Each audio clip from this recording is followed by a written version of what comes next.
हाय दोस्तों, नमस्कार।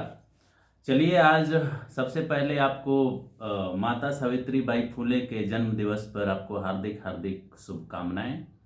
3 जनवरी को उनका जन्म दिवस होता है और उसी अवसर पर हम लोग आज माता सावित्री बाई फुले के बारे में बात करने जा रहे हैं। और उन पर हम लोग जब बात करेंगे तो उनके व्यक्तिगत जीवन के बारे में भी बात करेंगे।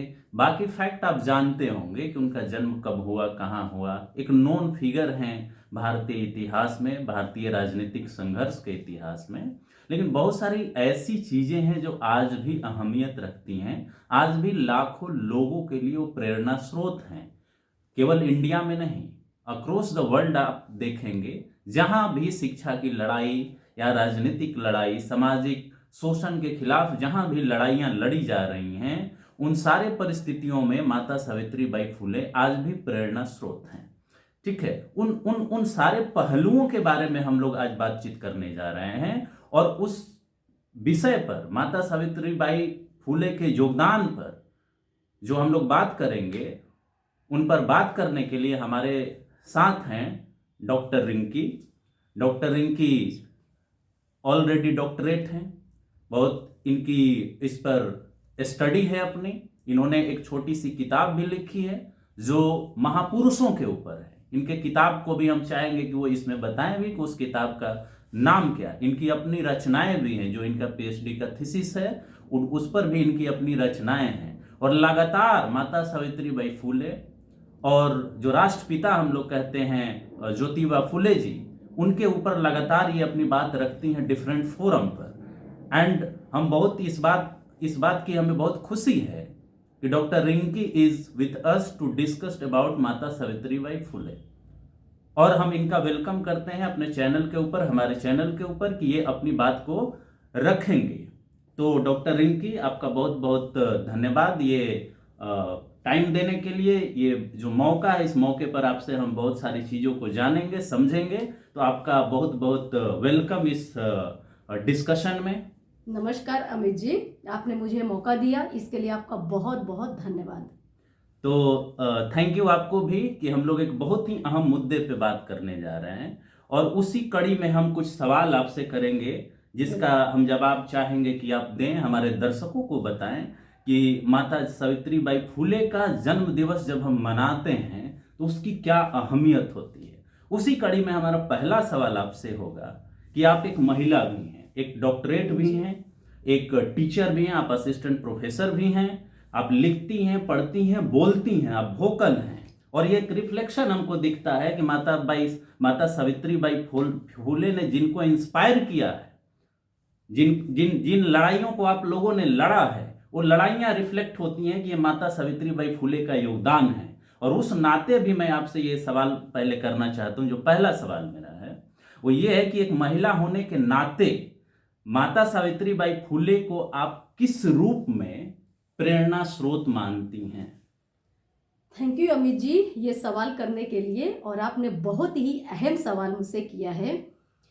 मैं ये आपको बताना चाहती हूँ, और इस सवाल के जवाब में मैं ये बात उठाने का प्रयास करती हूँ कि इनको जानने से पहले हमें सावित्री बाई फुले के सामाजिक और ऐतिहासिक पृष्ठभूमि को समझना होगा।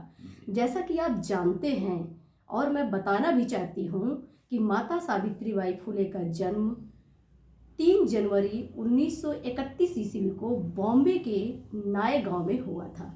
उनकी शादी 9 वर्ष की ही अवस्था में कर दी गई थी, जो कि एक बाल विवाह था। वो शिक्षा से वंचित थीं, लेकिन अपने पति के मित्रवत व्यवहार से और अपने दोस्तों के व्यवहार से, दोस्तों के सहयोग से उन्होंने अपना पढ़ना लिखना शुरू किया। इसके बाद कुछ दिनों के बाद भारत में पहली महिला विद्यालय की स्थापना इन्होंने पुणे में किया। ये भारत के इतिहास में अप्रत्याशित घटना थी। यही नहीं, बल्कि शिक्षा के प्रति इनके समर्पण और योगदान की वजह से भारत की पहली महिला शिक्षिका की उपाधि इनको दी गई, या उससे इनको नवाजा गया। इसी वजह से आज भी माता सावित्री बाई फुले सभी के लिए प्रेरणा स्रोत हैं, जो शिक्षा और रोजगार की लड़ाई अभी तक लड़ रहे हैं। जी, मेरा धन्यवाद। ये हाँ, आंसर रहा। अच्छा, जी, जी, जी। जी। तो मैं दूसरा सवाल पूछूं उससे पहले मैं दर्शकों को भी बताना चाहता हूं, और क्योंकि ये एक डिस्कशन है, डिस्कशन में कोई ज़रूरी नहीं है कि स्ट्रक्चर्ड वे में भी हम लोग चलें। आपने बड़ी अच्छी बात एक कही कि उनकी सामाजिक आर्थिक पृष्ठभूमि जानना बड़ा ही अहम है। किस परिस्थितियों में समाज की के खिलाफ उन्होंने लड़ाइयाँ लड़ी, बल्कि समाज के खिलाफ लड़ाइयों को लड़ते हुए समाज और राष्ट्र निर्माण का कार्य वो कर रही थी। आपने ये भी बताया इस जवाब में, इस सवाल के जवाब में, कि वो पहली महिला शिक्षिका हैं इस देश के। बहुत कम बच्चे जानते हैं। जब हम लोग जी। ग्राउंड में जाते हैं, बच्चों से पूछते हैं कि भाई तुम बताओ कि इस देश में पहली महिला शिक्षिका कौन थी, तो लोग सोच में पड़ जाते हैं कि इस देश में कोई पहली महिला शिक्षिका भी हुई है क्या। बिल्कुल। जब ये पूछते हैं कि क्या ये आप जानते हो कि इस देश में पहली मुस्लिम महिला शिक्षिका कौन थी, जैसे आपने उनके मित्रों की बात की, तो मित्रों के बात में ये बात आता है कि जब माता सावित्रीबाई फुले को और राष्ट्रपिता ज्योतिबा फुले को उनके ससुर ने, मतलब माता सावित्रीबाई फुले के ससुर और ज्योतिबा फुले के पिता ने घर से जब निकाल दिया था, तो ये अपने मित्र के यहाँ गए थे, ज्योतिबा फुले, जिनका नाम उस्मान शेख था, और उन्हीं की बहन थी फातिमा शेख। इन लोगों ने मिलकर स्कूल शुरू किया था, और वो मतलब उनको, फातिमा शेख को कहा जाता है कि वो इस देश की पहली महिला, मतलब महिला मुस्लिम शिक्षिका थी। मतलब ये कितनी बड़ी बात है कि उस जमाने में एक महिला जो अनपढ़ थी, जो आपने बताया बाल विवाह का शिकार उन्हें होना पड़ा, बिल्कुल। लेकिन उनके जो हस्बैंड थे वो कितने सहयोगी रहे होंगे, कितने मतलब एक तरह से आप कहिए कि उस लड़ाई में सहयोग करने वाले रहे होंगे कि उन्होंने शिक्षिका मतलब बालिकाओं के लिए एक स्कूल स्थापित किया, स्कूल स्थापित करके, और ये साबित किया कि राष्ट्रवाद या राष्ट्र निर्माण सही मायने में इसी तरह से किया जाता। इसी कड़ी में डॉक्टर रिंकी आपसे जो दूसरा सवाल है वो ये सवाल है कि जिस तरह से माता सावित्रीबाई फुले एक पिछड़े समाज में जन्म ली, या कहें कि उस समय उसको दलित भी कहा जाता था या शूद्रा भी कहा जाता था, उस समाज में उन्होंने जन्म लिया और उस समय उन्हें शिक्षित से वंचित रखा गया, शिक्षा से उन्हें वंचित रखा गया। ये महज ऐसे नहीं कहा जा सकता कि ये उनके माता पिता का केवल की जिम्मेवारी थी कि वो पढ़ नहीं पाए, बल्कि ये सामाजिक ताना बाना था जिसकी वजह से उनको स्कूल में दाखिला नहीं मिला या उसके बारे में नहीं बताया गया। और उनकी लड़ाई हम लोग जब देखते हैं तो किस तरह से उन पे कीचड़ फेंका गया, गोबर फेंका गया। तो उस लड़ाई को, जो लड़ाई शिक्षा के लिए लड़ी हो, भले वो अपने पति के सहयोग से लड़ी और सहयोगियों के सहयोग से लड़ी, लेकिन जो लड़ाई उन्होंने लड़ा ये अपने आप में बहुत बड़ा हिस्टोरिक घटना थी। उस लड़ाई को आप कैसे देखती हैं एक महिला होने के नाते भी, और माता सावित्रीबाई फुले की ये जो लड़ाई है, जो आज महिलाएं लड़ रही हैं, आज भी लड़ रही हैं, कल भी लड़ रही थी, आगे भी लड़ेंगे, उस लड़ाई को आप कैसे देखती हैं? ये सवाल बहुत ही अच्छा है और बहुत ही अहम है, खास करके महिलाओं के लिए। मुझे लगता है कि सावित्रीबाई फुले उन महिलाओं के लिए प्रेरणा स्रोत हैं जो घर से निकलना ही नहीं जानती थी। तो मैं इसके बारे में आपको मैं बताना चाहती हूँ कि ये जो सवाल है उस मूल को छूता है जिसे मैं बताना चाहती हूँ। यह हमारे व्यक्तिगत संघर्ष से भी बहुत जुड़ा हुआ है, क्योंकि मैं इतना संघर्ष करके मैं यहाँ तक स्वयं पहुँची हूँ। कभी अगर मौका मिलेगा तो मैं अपनी संघर्ष को जरूर इस मंच पर बताने का मैं प्रयास करूँगी। बिल्कुल बिल्कुल। तो मैं चाहूँगी कि उसके लिए कभी हम ऐसा टॉपिक रखें वो जो सिर्फ मेरे ही संघर्ष से रिलेटेड हो। जी, जी, तो मैं ये बताना चाहती हूँ कि हमारे व्यक्तिगत संघर्ष से ये बहुत ज़्यादा जुड़ा हुआ है कि भारतीय समाज महिलाओं के प्रति, खास करके जो पिछड़े और दलित समाज में पैदा हुए हैं, उनके प्रति हमेशा अन्यायपूर्ण रहा है।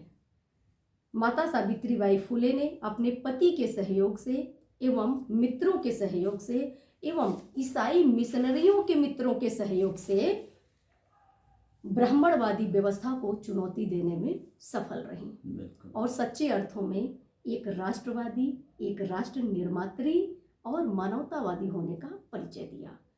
माता सावित्रीबाई फूले की नज़र में राष्ट्रवाद का मतलब है सबको शिक्षा, स्वास्थ्य और रोजगार मिलने से था। उनके लिए तार्किक शिक्षा मिलना ही राष्ट्रवाद की पहली शर्त थी। यही नहीं, वह बाल विवाह और मानव सेवा के प्रति उतना ही समर्पित थी। आज जो लोग राष्ट्रवाद की लोग धुन लगाए हुए हैं, क्या इन लोगों को पता है कि सच में राष्ट्रवाद का मतलब क्या होता है? जो राष्ट्रवाद का चोंगा पहन करके हर गली मोहल्ले में घूमते हैं और अपने आप को सनातनी बताते हैं, क्या उन लोगों को ये बात पता है कि राष्ट्रवाद का मतलब क्या होता है? कि लोगों को शिक्षा मिले, रोजगार मिले, वंचित लोगों को उनके अधिकार मिले। क्या इस विषय पे कोई राष्ट्रवादी बात करता है? और आप अपने आप को ये कहते हैं कि मैं बहुत बड़ा राष्ट्रवादी हूँ। तो मुझे तो नहीं लगता है कि राष्ट्रवादी का चोंगा पहन लेने से और हम अपने आप को ये साबित कर दें कि मैं ही भारत का सबसे बड़ा नागरिक हूँ और मैं भारत का राष्ट्रवादी हूँ, है ना? ये आपने जो बातें कही, इस सवाल के जवाब में जो आपने बातें कही, मैं इसलिए उसको फिर से वो करना चाहता हूँ क्योंकि मैं भी समझने का प्रयास करता हूँ। हम लोग जब भी माता सावित्रीबाई को फुले को पढ़े हैं, चाहे ज्योतिबा फुले को पढ़े हैं, तो एक जो महिला है, जो महिला शिक्षा के लिए लड़ाई लड़ती है, जैसे आपने अपने स्टोरी को बताया, वो बहुत ही प्रेरक स्टोरी होती है। वो एक लड़ाई जो होती है, जो समाज के या घर के, परिवार के लोगों के सोच के खिलाफ भी लड़ी जाती है। और उसमें जब ये कहा जाता है कि असल में राष्ट्र निर्माण यही है, ये अपने आप में जो अभी का राष्ट्रवादी विचार होता है उसके निश्चित तौर पर अलग भी है और लगभग उलट भी है। क्योंकि कुछ लोग ये समझते हैं कि केवल हम धर्म के आड़ में जो हम राष्ट्र की बात करते हैं वही राष्ट्रवाद है, जबकि असल में जो आपने बात कही कि जो शिक्षित होना या शिक्षा के लिए लड़ाई लड़ना, जैसे माता सावित्रीबाई फुले ने लड़ा, हर औड के खिलाफ उन्होंने लड़ा, और आज देखिए वो कितने लोगों के लिए प्रेरणा स्रोत हैं। हम ये मानते हैं और हम, जैसा कि आपने बताया, हम जानते हैं कि आपकी प्रेरणा भी वहीं से आती है, माता सावित्रीबाई फुले से, कि एक मतलब उस समय के लिए अनपढ़ महिला, अब यहाँ पे शिक्षा के परिभाषा पर भी सवाल उठता है कि आखिर शिक्षा किसको कहेंगे। फॉर्मल शिक्षा उनको बचपन में नहीं मिली, लेकिन जो शिक्षा का अलख उन्होंने जगाया, वैसे लोग जो बिना पढ़े लिखे बचपन में कितने लोगों के लिए कल्याण किए, इसका कोई काउंटिंग ही नहीं है। अनगिनत लोग उससे फायदा लिए। यही नहीं, यह भी बात पता चलता है उनके लिटरेचर को पढ़ने से कि उनकी जो शिक्षा व्यवस्था थी, जो पढ़ाने का तरीका था, वो वैज्ञानिक था, तर्क वितर्क होता था। जो गुरुकुल की परंपरा थी उससे एकदम अलग था। और यही नहीं, सबसे बड़ी बात उनके शिक्षा व्यवस्था में यह थी कि वो सबके लिए खुला था। जो शिक्षा व्यवस्था, भारतीय शिक्षा व्यवस्था दलितों पिछड़ों को पढ़ने नहीं देता था, और जो इन्होंने शिक्षा व्यवस्था स्थापित की वो सबके लिए खुला था। ये लोग नहीं बताते। ये जो इतिहास लिखा जाता है उसमें एक चैप्टर केवल सावित्रीबाई फुले पर दे दिया जाता है, उनका जन्म इतने में हुआ था, उन्हें पहली प्रथम शिक्षिका कहा जाता है। कभी राष्ट्रवाद की जो विचारधारा है, उस राष्ट्रवाद को मुकम्मल कैसे बनाया जाए और उसमें शिक्षा का रोल क्या है, लोग बताते ही नहीं। और ये जो आपने जवाब दिया कि असल में राष्ट्रवाद शिक्षा से आता है, तर्क से आता है, वैज्ञानिक शिक्षा से आता है, केवल परंपरावादी कहने से राष्ट्रवाद नहीं होता है। अगर राष्ट्रवाद में सभी लोग शामिल नहीं हैं तो राष्ट्र का क्या मतलब। और आपने एक और जो बात कही, जो मैं इसमें थोड़ा सा जोड़ना चाहता हूं, कि राष्ट्र और राष्ट्रवाद सभी लोग अपने तरीके से डिफाइन करते हैं, उसका एक तरीका केवल नहीं हो सकता। जैसे आज जो राष्ट्रवाद की परिभाषा चलती है, जो सत्ता में होता है उसकी जो आइडियोलॉजी होती है, वो जो कह देता है वही राष्ट्रवाद होता है। राष्ट्र का मतलब ये भावनात्मक लगाव की बात होती है। और सावित्रीबाई फुले के शब्दों में अगर कहें तो राष्ट्र का मतलब शिक्षा से है, स्वास्थ्य से है, रोजगार से। ये बात जो आपने कही, आज इसकी बात ही कोई नहीं करता।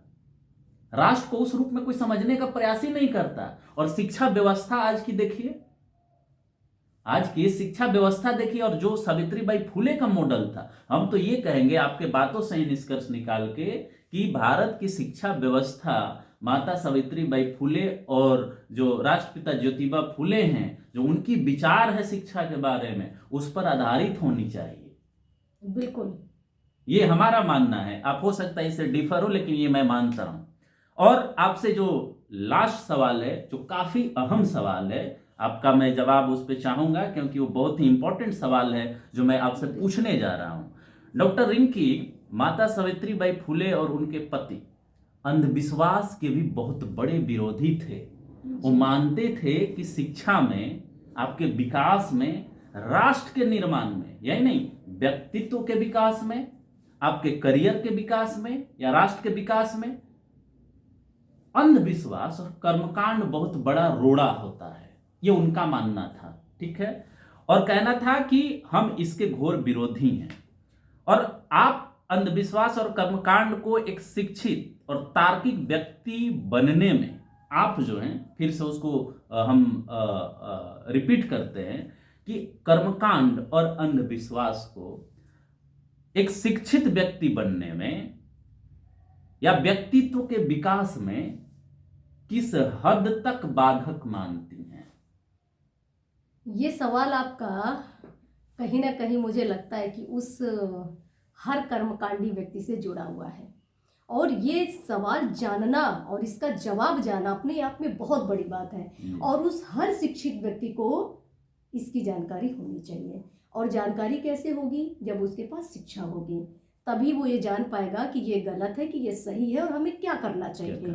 तो मैं इसके बारे में आपको ये बताना चाहती हूँ कि जैसा कि आप जानते हैं कि महात्मा फुले ने गुलामगिरी लिखी, और गुलामगिरी कि उस किताब में दलित और पिछड़े समाज के लोगों के मानसिक गुलामी के बारे में बात की गई है। आपने भी शायद ये किताब पढ़ी होगी। बिल्कुल बिल्कुल पढ़ा, बिल्कुल हाँ, पढ़ा। तो बहुत ही अच्छी किताब है, बहुत अच्छी किताब। तो उसमें इन सब बातों का जिक्र किया गया है और बहुत बखूबी जिक्र किया गया है कि कर्मकांड और अंधविश्वास की इतनी धज्जियां उड़ाई गई हैं कि यह गुलामगिरी मुझे लगता है कि सभी को पढ़ना चाहिए।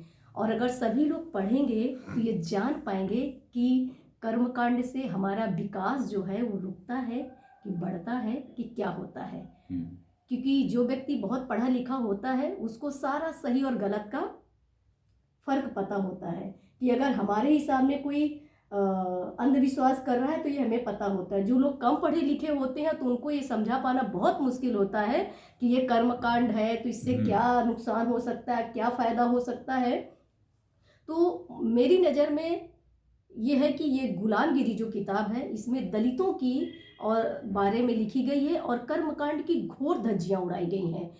तो यह बुक सभी को पढ़नी चाहिए। माता सावित्रीबाई फुले का मानना था कि धार्मिक कर्मकांड और अंधविश्वास दलितों और पिछड़ों को मानसिक गुलाम बनाए रखने और सामाजिक और राजनीतिक अधिकारों से वंचित रखने के लिए किया गया है।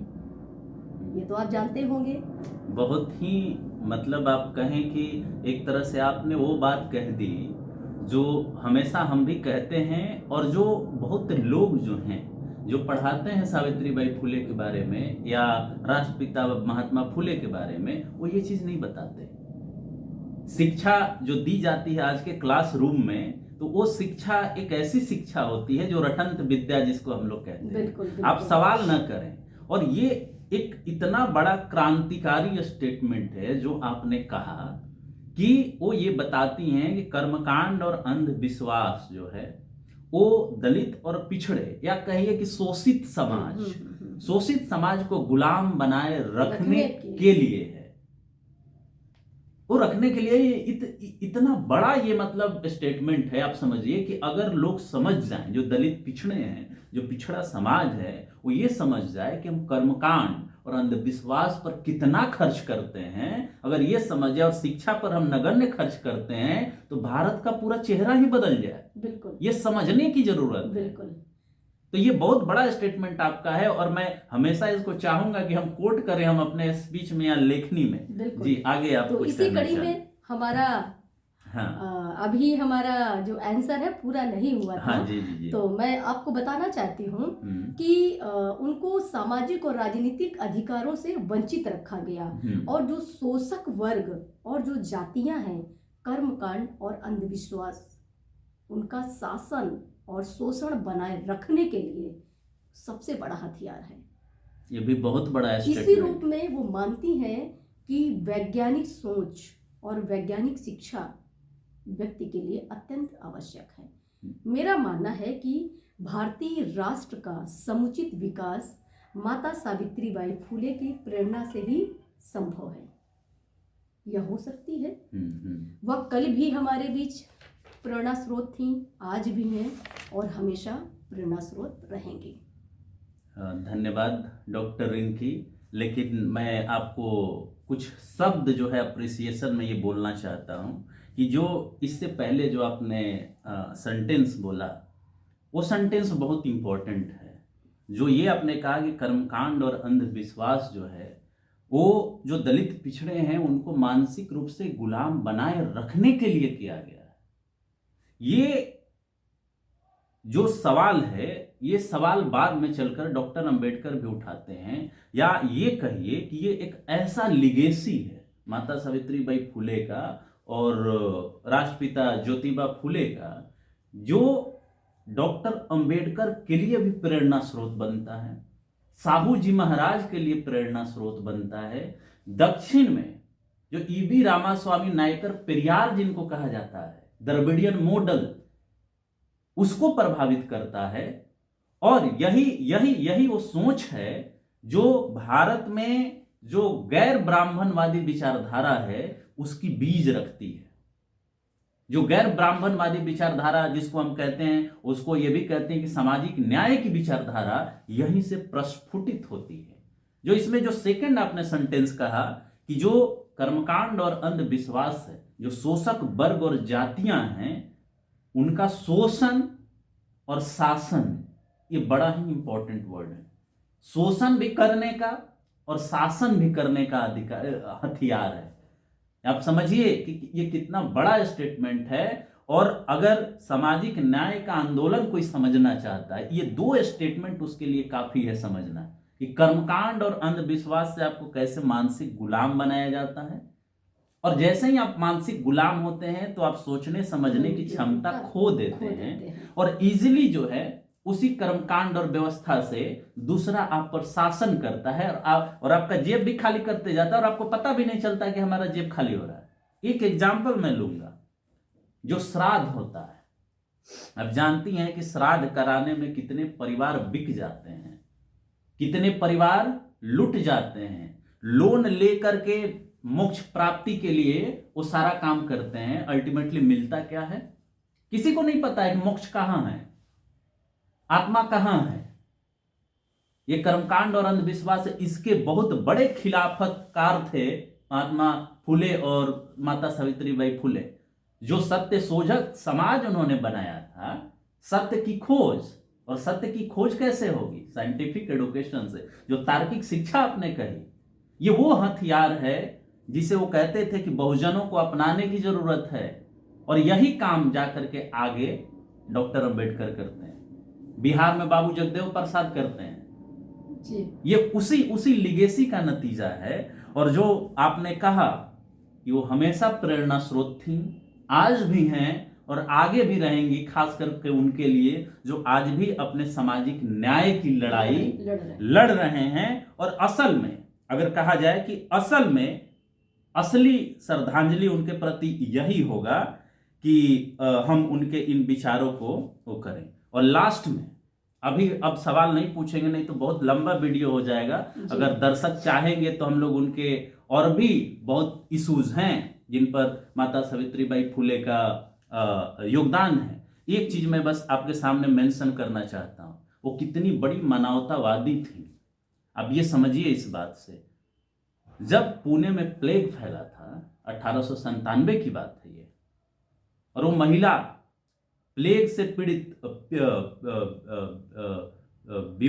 बियोनिक प्लेग समथिंग कहा जाता है, प्लेग ऐसे समझ लीजिए, उस दौरान लोगों की जो सेवा कर रही थी उन वजहों से उनको प्लेग हो गया था, और उस प्लेग के दौरान उनकी मृत्यु हुई। वहां न तो कास्ट था, न क्लास था, न जाति थी, न बिरादरी थी, केवल मानव था। मानवता इतनी बड़ी शख्सियत थी। और उनके याद में उनकी कुछ रचनाएं, जो काव्य रचनाएं, जिनको काव्य फूले के नाम से भी जाना जाता है, जो 1854 में पब्लिश उन्होंने कराया था, उसके बारे में हम चाहेंगे कि आप 2 लाइन उसको पढ़ें। अगर आपको वो हो तो उसको उस कविता को या उस रचना को लोगों को बताएं कि वो रचना कितनी क्रांतिकारी थी, क्या थी। जी डॉक्टर रिंकी, बहुत बहुत धन्यवाद। कविता पढ़ने के लिए आपने इसका आह्वान किया, तो अब मुझे लगता है कि पढ़ना भी चाहिए। तो देखते हैं कि उनकी कविता क्या है। मुझे लगता है कि कविता उन सभी को प्रभावित करनी चाहिए जो इस लड़ाई से लड़ रहे हैं। आत्मनिर्भर बनो, मेहनती बनो। आत्मनिर्भर बनो, मेहनती बनो, काम करो, ज्ञान और धन इकट्ठा करो। अब धन क्यों इकट्ठा करना चाहिए? मुसीबत के समय जो काम आ सके, ताकि हमें किसी और के सामने हाथ ना फैलाना पड़े। काम करो, ज्ञान और धन इकट्ठा करो। ज्ञान के बिना सब खो जाता है। अगर आपके पास शिक्षा नहीं है और वो सही मायने में शिक्षा नहीं है, तो आप बिल्कुल बेकार व्यक्ति हैं। बहुत शिक्षित होने के बाद भी अगर आपके पास मानवता, नैतिकता, समरसता नहीं है, तो आपके इंसान होने का और आपके पढ़े लिखे होने का कोई भी मतलब नहीं है। तो ज्ञान के बिना सब खो जाता है। ज्ञान के बिना हम जानवर बन जाते हैं। आपके पास सीखने का सुनहरा मौका है। आपके पास सीखने का सुनहरा मौका है, इसलिए सीखो और जाति के जंजीरों को तोड़ दो। जो आज हम लोग जाति जाति की बात करते हैं और जातियों में बटे होने की बात करते हैं, इन जाति की जंजीरों को खत्म करके समरसता और मानवता का भाव लाना चाहिए। तो ये रही मेरी कविता, और मैं पुनः सावित्रीबाई फूले के जन्मदिवस पर उनको मैं कोटि कोटि नमन करती हूँ। धन्यवाद। थैंक यू डॉक्टर रिंकी, इन सारे सवालों का बड़े ही तार्किक पूर्ण जवाब देने के लिए और बड़ी सुगमता से अपने सारे उनके जो, क्योंकि एक छोटे से इंटरव्यू में या डिस्कशन में ये सारी चीज़ें डिस्कस करना बड़ा मुश्किल होता है, लेकिन जो जो बातें आपने कही उस पर अगर गौर किया जाए, असल में गौर किया जाए, तो उनके प्रति जो श्रद्धांजलि होगी या उनके प्रति जो हमारा जो उनके प्रति जो रिस्पेक्ट होता है, वो असल में वही होगा जब हम इन चीज़ों का पालन करेंगे जो आपने कहा मूलतः। और इसके बाद जो कविता में जो आपने पढ़ा, जो भाव छिपा हुआ है, उस भाव को अगर पकड़ा जाए तो देखिए कितनी बड़ी बात उन्होंने कही है कि ज्ञान अर्जित करो, धन इकट्ठा करो। ये जो कर्मकांड वाली बात आपने कही थी, ये उसी का रिफ्लेक्शन है जी। कि बिना धन के, क्योंकि कर्मकांड करोगे, अंधविश्वास में फंसोगे, तो तुम शिक्षा पे खर्च नहीं करोगे, तुम स्वास्थ्य पर खर्च नहीं करोगे। तुम्हें सबसे ज्यादा अपने शिक्षा और स्वास्थ्य पे ध्यान देने की जरूरत है, और उसी से ध्यान हटाने के लिए इन कर्मकांड और अंधविश्वासों की रचना की गई है। ये बात इस कविता में भी परिलक्षित हो रही है। और इसलिए सीखो और जाति की जंजीरों को तोड़ दो, क्योंकि ये जाति है, ये जाति है जो तुम्हें दलित और पिछड़ा या वंचित बनाए रखा है। इसको तोड़ो और आगे बढ़ो। ये तभी होगा जब शिक्षा होगी, ये तभी होगा जब धन होगा। ये बहुत बड़ा मैसेज है, और हम लोग उम्मीद करेंगे दोस्तों कि ये जो डिस्कशन हुआ, जो बातचीत हमारी हुई, इस बातचीत से आप बहुत अधिक सीखेंगे, जानेंगे, प्रेरित होंगे। आप शिक्षा पर फोकस करेंगे, लोग जो आपके पास हैं उनको भी शिक्षित करेंगे। कर्मकांड और अंधविश्वास से इस राष्ट्र का मुकम्मल निर्माण नहीं हो सकता, जैसा डॉक्टर रिंकी ने कहा। और इन्होंने जो बातें कही कि राष्ट्र निर्माण असल में शिक्षा के द्वारा ही हो सकती है, तार्किकता से हो सकती है, जिसका रिफ्लेक्शन हम लोग संविधान में देखते हैं। उसमें साइंटिफिक टेम्पर की बात की गई है, और वो साइंटिफिक टेम्पर की प्रेरणा यहीं से आती है। भले लोग इस चीज को रिकॉग्नाइज नहीं करते हों, 1950 के बाद संविधान में इसको लागू किया गया, और माता सावित्रीबाई फूले और ज्योतिबा फूले कब से कह रहे हैं। तो ये बहुत बड़ी बात है, जिसके आधार पर हम एक मुकम्मल समाज का निर्माण कर सकते हैं। तो आज हमको इजाजत दीजिए इस बातचीत को यहीं पर खत्म करने के लिए, और हम दोनों का रिक्वेस्ट होगा कि हमारे चैनल को आप लोग सब्सक्राइब करें, लाइक करें और वीडियो को शेयर करें और कमेंट करें, नए सजेशन भी दें। और इसी के साथ हम लोग अपनी बातचीत को यहीं पर विराम देते हैं। नमस्कार, धन्यवाद, जय हिंद, जय भारत।